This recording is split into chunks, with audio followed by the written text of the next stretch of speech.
পরীক্ষা একেবারে দরজায় কড়া নাড়ছে, আর মাথায় চিন্তা এত কিছু কিভাবে শেষ করবেন। চিন্তা নেই। আজকে বলছি 4টা প্রুভেন স্টাডি হ্যাক, যেগুলো দিয়ে কম সময়ে বেশি পড়া সম্ভব।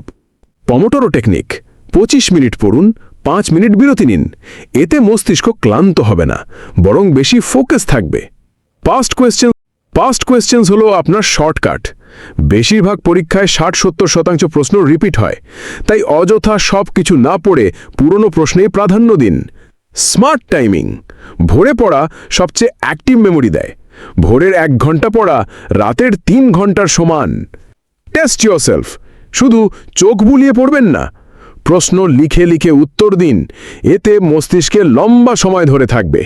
মনে রাখবেন, সাফল্য শুধু বেশি পড়ার উপর নয়, বরং সঠিক কৌশলের উপর নির্ভর করে। তাই স্মার্টভাবে পড়ুন, আত্মবিশ্বাস নিয়ে পরীক্ষার হলে যান, আর দেখবেন রেজাল্ট আপনাকে অবাক করে দিয়েছে।